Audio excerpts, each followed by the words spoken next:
Não esqueça de se inscrever no canal. Quando embarquei no meu voo, meu ex-marido estava em uma joalheria com a amante, dizendo a ela: compre o que quiser. A herança da minha esposa agora é nossa. Ele não sabia que, no momento em que passasse o cartão, a atendente diria: na manhã em que destruí a vida do meu marido, tomei um café preto médio, sem açúcar, e vesti o mesmo suéter branco de cachemir que havia usado no funeral do meu pai. Lembro-me desse detalhe porque Mark fez uma expressão ao olhar para o suéter naquela manhã. Aquela microexpressão específica de desprezo que ele passou 10 anos aperfeiçoando, e disse: você não acha que é um pouco exagerado usar o luto como um acessório? Não respondi. Dobrei meu cartão de embarque ao meio e o coloquei no bolso da frente da minha bagagem de mão, portão B7, JFK para Heathrow, em Londres, somente ida.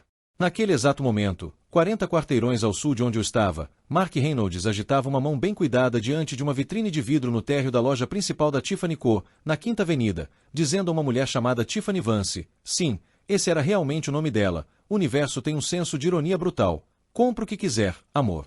A herança da minha esposa finalmente é nossa. Ele colocou um pesado cartão de metal preto fosco sobre a bandeja de veludo. Nunca parecerá tão confiante em toda a sua vida. Restavam exatamente 10 minutos antes que aquela confiança se transformasse na sensação mais cara que ele já havia se permitido sentir. Para entender a precisão do que aconteceu naquela loja, você precisa entender a década que tornou aquilo necessário. Eu era Sarah Miller antes de me tornar Sarah Reynolds, e era uma pessoa completamente diferente. Eu tinha um estúdio em Williamsburg, coberto do chão ao teto com tinta a óleo. Tinha uma bolsa de estudos no Pratt Institute e opiniões sobre Basquiat, café forte e a maneira como a luz da tarde atravessava janelas das fábricas. Eu era, objetivamente, alguém com forma, direção e uma identidade que pertencia inteiramente a mim. Então conheci Mark em um baile de ex-alunos, e ele era espetacular da maneira como certos homens são espetaculares. O tipo de espetacular que é menos uma qualidade e mais uma arma. Ele era Greenwich, Connecticut, em forma humana, alto, impecável, com uma risada que dominava salas inteiras e olhos que estavam sempre, sempre calculando. Ele dizia que amava meu fogo criativo.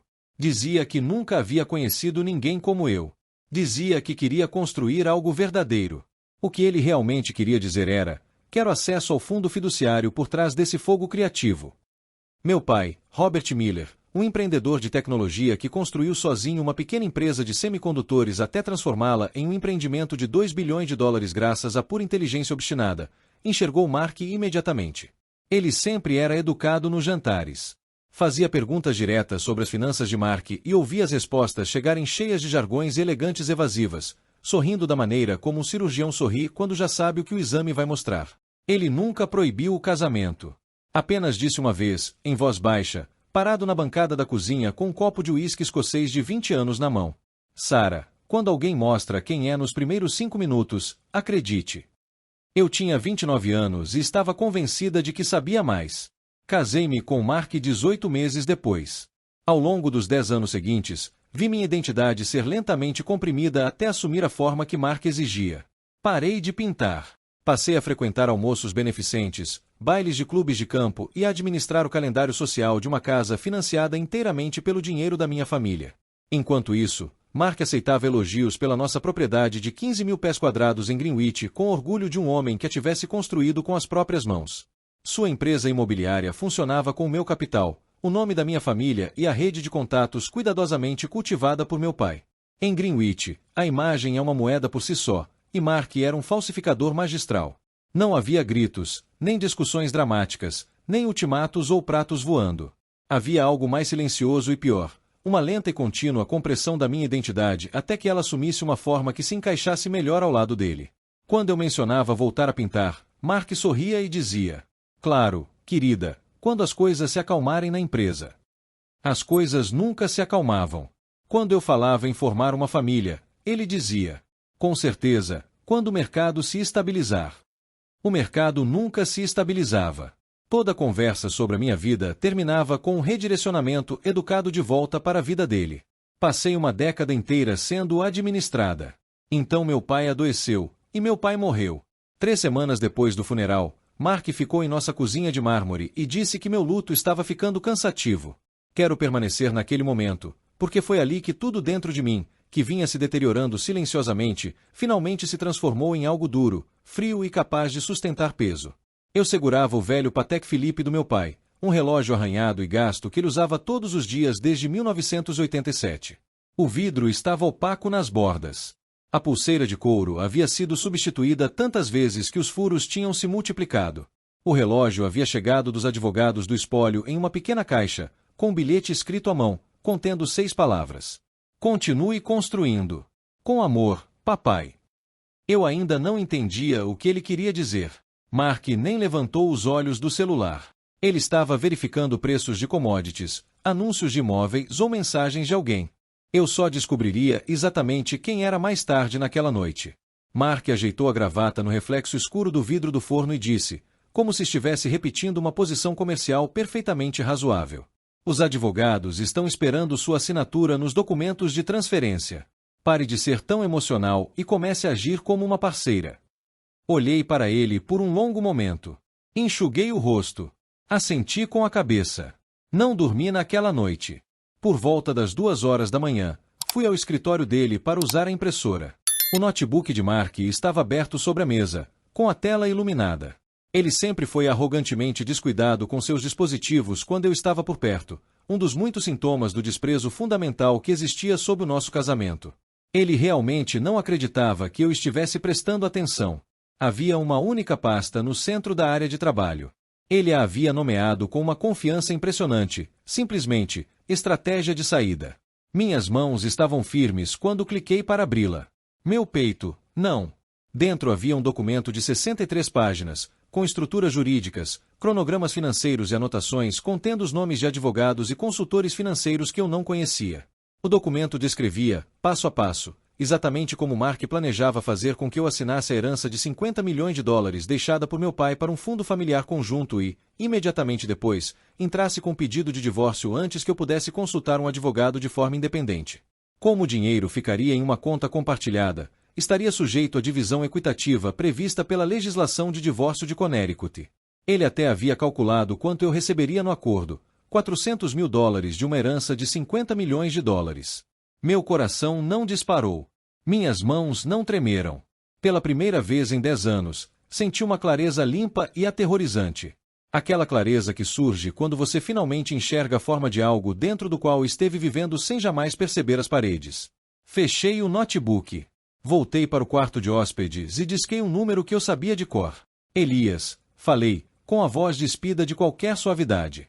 Elias Thorne atendeu no segundo toque. Ele tinha 71 anos, cabelos grisalhos, era sólido como um enorme freezer industrial e havia sido o advogado responsável pelo patrimônio do meu pai durante 34 anos. Tinha uma voz áspera como cascalho dentro de uma betoneira e uma mente jurídica capaz de desmontar discretamente uma empresa da Fortune 500 ao longo de um almoço demorado. Ele desprezava Mark Reynolds com uma consistência profissional que nunca fez questão de esconder de ninguém. Sarah, minha querida, disse ele, sem se assustar, nem sequer um pouco surpreso. Chegou a hora, respondi. Preciso acionar a cláusula de contingência. Quero deixá-lo sem absolutamente nada, Elias. Estou falando exatamente isso. Houve um breve silêncio. Depois, o som de um homem experimentando algo muito próximo da satisfação. Seu pai mandou redigir essa cláusula há 3 anos, disse Elias. Estou esperando por este momento. Terei os documentos falsos prontos até domingo de manhã. Você vai precisar encontrar o iPad. Eu já sabia do iPad. Havia meses eu o via na gaveta da mesa dele. Na manhã seguinte, enquanto Mark estava em uma de suas reuniões estratégicas de café da manhã, uma farsa que mais tarde eu documentaria, encontrei o aparelho, liguei-o e descobri que ele havia esquecido de desvinculá-lo da conta do iCloud. As mensagens entre ele e Tiffany Vance remontavam a 8 meses. Não vou reproduzir a maior parte delas porque existe algo muito particular em ver a si mesma sendo tratada como um obstáculo, não como uma pessoa, nem sequer como uma complicação, mas apenas como um problema logístico com uma data prevista para ser resolvido. Ela me chamava de a triste. Perguntava repetidamente, e sem nenhuma paciência, quando o dinheiro chegaria. Mark respondia, logo, amor. Com a confiança de um homem que já havia gasto aquele dinheiro na própria cabeça. A mensagem que selou tudo havia sido enviada 6 dias antes. Assim que ela assinar na segunda-feira, entro com o divórcio na terça-feira. Ela não vai ter nem um centavo para contratar um advogado. No próximo fim de semana já estaremos com o anel. Fotografei cada tela. Enviei todas as imagens por e-mail para um servidor seguro que Elias havia preparado exatamente para esse propósito. Devolvi o iPad à gaveta exatamente no mesmo ângulo em que o havia encontrado. Depois fui para a cozinha e preparei um café da manhã completo, porque fazia 3 semanas que eu não me alimentava direito e tinha muito trabalho pela frente. Elias Thorne carregava em sua memória 3 décadas da arquitetura jurídica criada por meu pai, e ao que tudo indicava, possuía também um talento para produzir documentos com uma aparência tão perfeitamente legítima que um homem cegado pela ganância jamais pensaria em mandar verificá-los de forma independente. Ao longo das 48 horas seguintes, enquanto Mark comparecia aos seus diversos compromissos usados como álibi, Gerald Park, um ex-investigador de crimes financeiros do FBI com 17 anos de experiência, contratado por Elias como investigador particular, confirmou que era exatamente isso que aqueles compromissos eram. Elias e sua equipe prepararam 2 conjuntos completos de documentos de transferência. O primeiro conjunto era exatamente o que Mark esperava: documentos transferindo o patrimônio do meu pai para um fundo familiar conjunto em nome de nós dois. Esses eram os documentos que Mark colocaria sobre a mesa diante de mim com aquele sorriso específico que ele reservava para fechamentos de negócios. O segundo conjunto era o que eu realmente assinei: uma transferência legalmente vinculante para um fundo offshore extremamente protegido em Zurique, estruturado de acordo com a legislação suíça de bancos privados, completamente isolado de todos os bens do casamento e inacessível a Mark Reynolds sob qualquer estrutura jurídica, em qualquer jurisdição com a qual provavelmente tivéssemos contato. Elias mantinha essa estrutura preparada e aguardando havia 3 anos, por instruções expressas do meu pai. Meu pai tinha previsto tudo isso muito antes de mim. Ele simplesmente estava esperando que eu também enxergasse. O único papel que eu precisava interpretar era o de atriz. No domingo à noite, Mark entrou no escritório cheirando ao perfume de jasmim de Tiffany, que aparentemente ele já não considerava necessário esconder, e deixou uma pilha de documentos sobre a mesa com o entusiasmo teatral característico de um homem que acreditava estar a poucos instantes da vitória. Colocou uma pesada caneta Montblanc sobre os papéis. Olhou para mim com uma cordialidade tão ensaiada que quase parecia verdadeira e disse: "Assine os documentos, Sarah. Vamos garantir o nosso futuro." Olhei para ele do outro lado da mesa. Peguei a caneta. Existe um tipo muito específico de calma que surge quando você olha nos olhos do seu carrasco e entrega a ele uma arma carregada com balas de festim. Minha mão tremeu levemente ao alcançar os documentos, algo que Mark observou com satisfação evidente, interpretando aquilo como o nervosismo de uma mulher emocionalmente abalada. Na realidade, era o preço físico de 10 anos de raiva reprimida encontrando o momento exato para ser libertada. Assinei cada página, devagar, deliberadamente. Mark observava com a energia mal contida de um homem que acabará de ser informado de que ganhou na loteria e só esperava o dinheiro cair na conta. O que ele realmente havia aceitado, ao acreditar em mim, era o exercício mais caro de viés de confirmação de toda a sua vida. A arrogância dele era o mecanismo. Ele queria que eu fosse financeiramente ignorante e emocionalmente fragilizada, então foi exatamente isso que enxergou, porque era exatamente isso que precisava enxergar. Ele não verificou um único documento com o advogado independente. Não ligou para o banco para confirmar a estrutura da transferência. Acreditou porque acreditar era lucrativo. No instante em que Mark deixou o escritório, soltando um suspiro audível de alívio, como um homem convencido de que a parte difícil havia terminado, permaneci sentada sozinha durante exatamente 4 minutos. Depois subi as escadas e comecei o silencioso trabalho de arrumar 3 malas. Durante os 5 dias seguintes, a arrogância de Mark cresceu a um nível que teria sido quase impressionante de observar à distância. Convencido de que os 50 milhões chegariam à conta conjunta na sexta-feira, ele contratou vultosos empréstimos ponte para sua própria empresa imobiliária. Gerald Park documentou cada uma das transações à medida que aconteciam: depósitos não reembolsáveis para uma cobertura em Tribeca, fretamentos de jatos particulares, ternos sob medida e uma visita a um joalheiro no centro de Manhattan para escolher alianças. Ele estava, com uma precisão extravagante, cavando a própria sepultura com uma pá folheada a ouro. O auge do seu delírio aconteceu no baile anual de primavera do Greenwich Country Club, 4 dias antes do meu voo.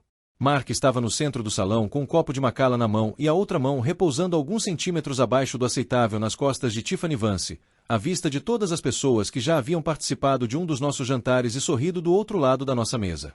"Há novos começos", declarou, com a voz ecoando pela sala e a autoridade merecida de um homem que já havia se mudado mentalmente para o apartamento de outra pessoa.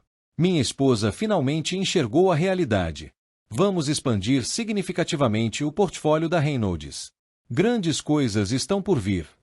Várias mulheres no salão trocaram olhares.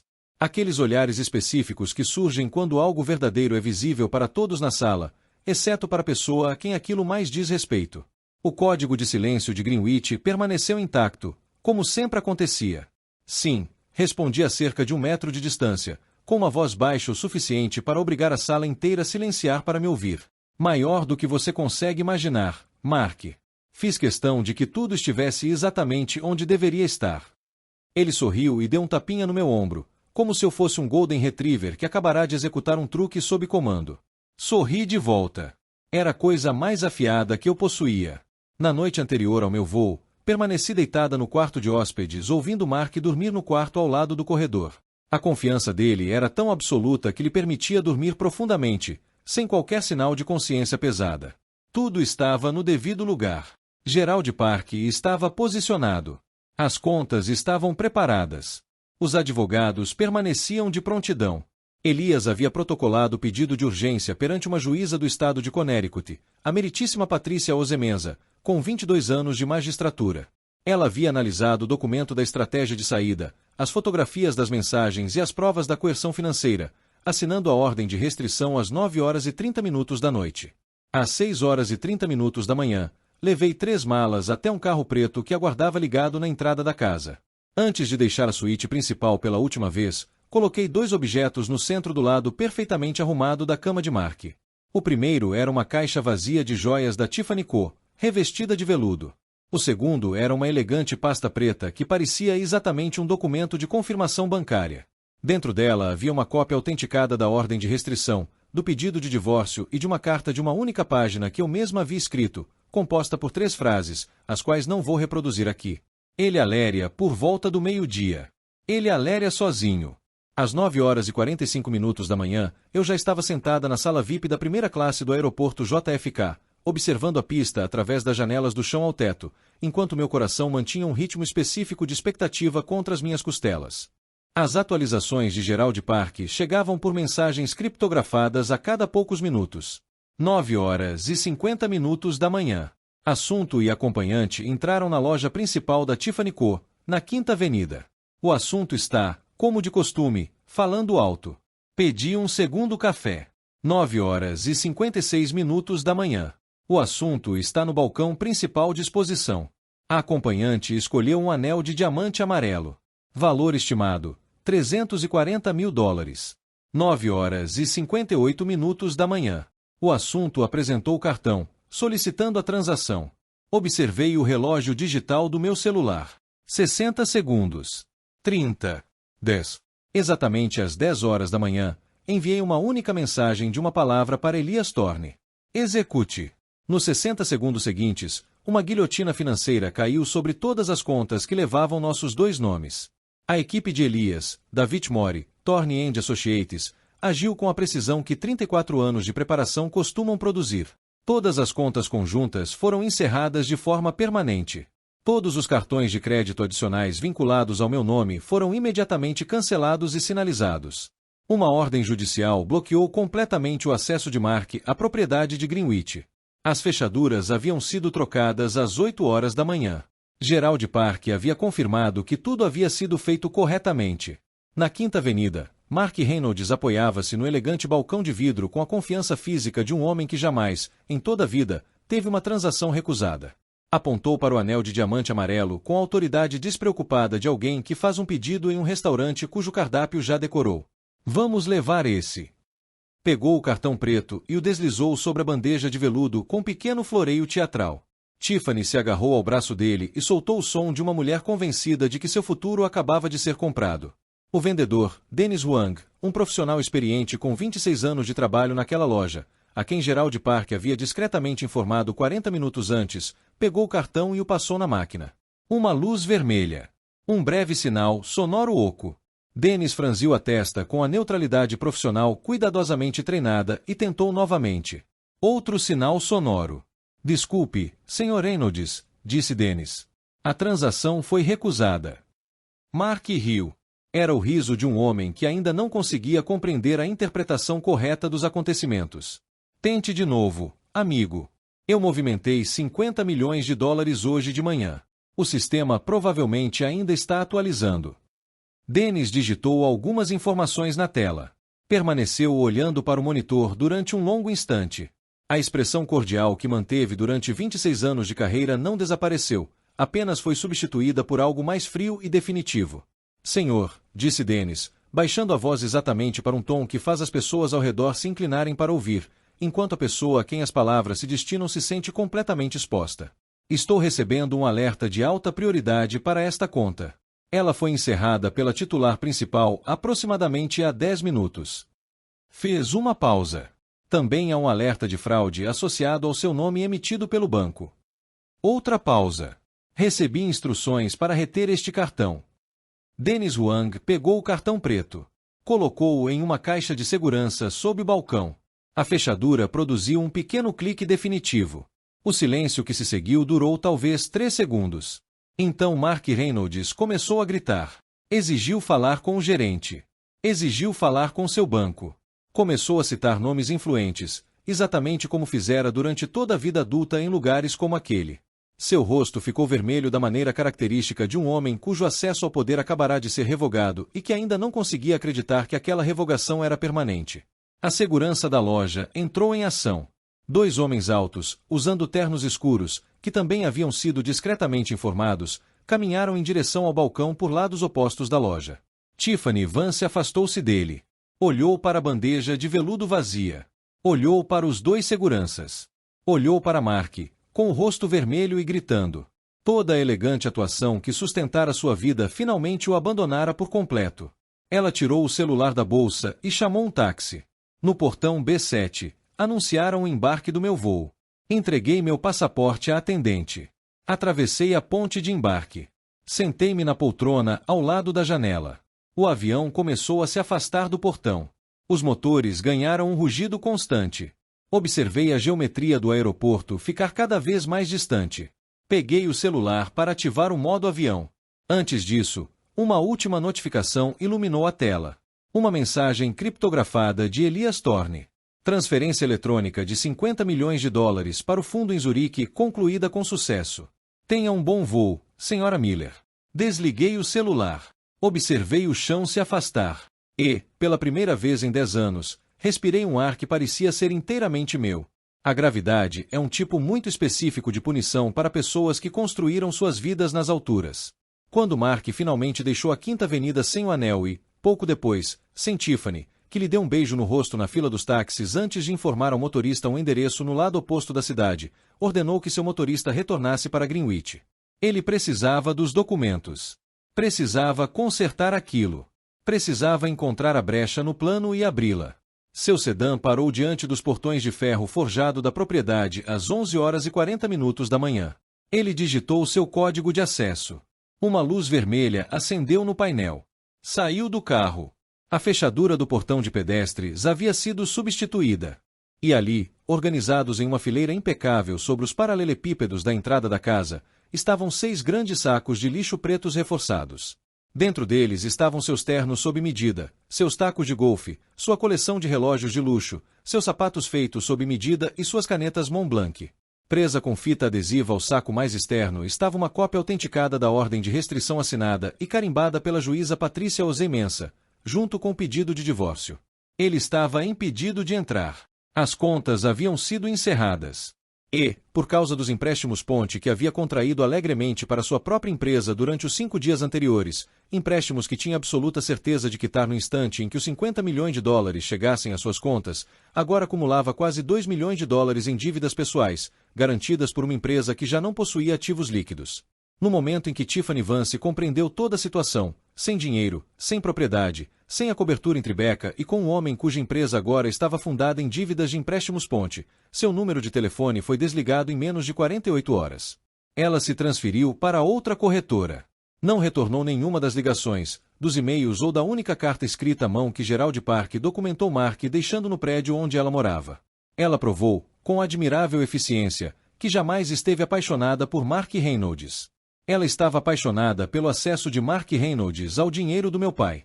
E esse acesso durou aproximadamente o mesmo tempo que uma transação com cartão. Ao longo dos 3 meses seguintes, Elias Thorne desmontou uma a uma as alegações apresentadas por Mark no Tribunal de Família de Connecticut, com prazer metódico e tranquilo de um homem que esperou décadas exatamente por aquele momento. O documento chamado Estratégia de Saída foi apresentado como prova A.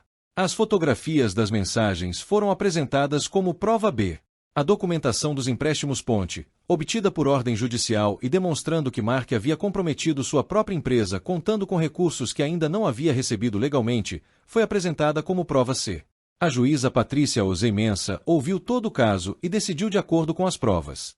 O decreto de divórcio foi assinado. Mark foi considerado o único responsável por todas as dívidas pessoais que havia contraído nas últimas semanas do casamento. Seu pedido para receber parte da herança foi rejeitado definitivamente. Ele recorreu. Elias Thorne respondeu ao recurso com um documento de 40 páginas que, aparentemente, levou o próprio advogado de Mark a recomendar que ele desistisse do processo. Ele desistiu. Nunca voltei para Greenwich. Nunca acompanhei pessoalmente as consequências. Quando meu voo pousou em Heathrow, peguei um táxi, não para um hotel 5 estrelas reservado em nome da minha família, mas para um pequeno apartamento iluminado em Chelsea, um imóvel que eu havia comprado em meu próprio nome, com minhas próprias economias, 7 meses antes, quando comecei a perceber, em algum nível, que aquele dia chegaria. Desfiz minhas 3 malas.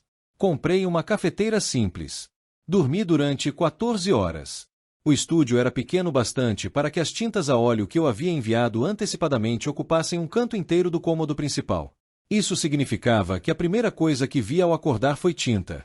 Foi como reencontrar uma parte de mim mesma que eu havia enviado para um endereço seguro antes de o incêndio começar. Voltei a pintar. Devagar. Da mesma maneira que alguém volta a usar um membro machucado. Com cuidado. Depois com confiança crescente. E, por fim, com uma intensidade que eu nem sabia que carregava dentro de mim. No início, minhas obras eram sombrias, densas, consumidas por formas pesadas. Mas sempre havia uma linha de luz em algum ponto da composição. Eu não a planejava. Ela simplesmente surgia, da mesma forma que as coisas verdadeiras aparecem quando você finalmente para de controlá-las. 6 meses depois que fui embora, o último avistamento confirmado de Mark Reynolds que Gerald Park me enviou veio por meio de uma conhecida em comum que visitava Nova York.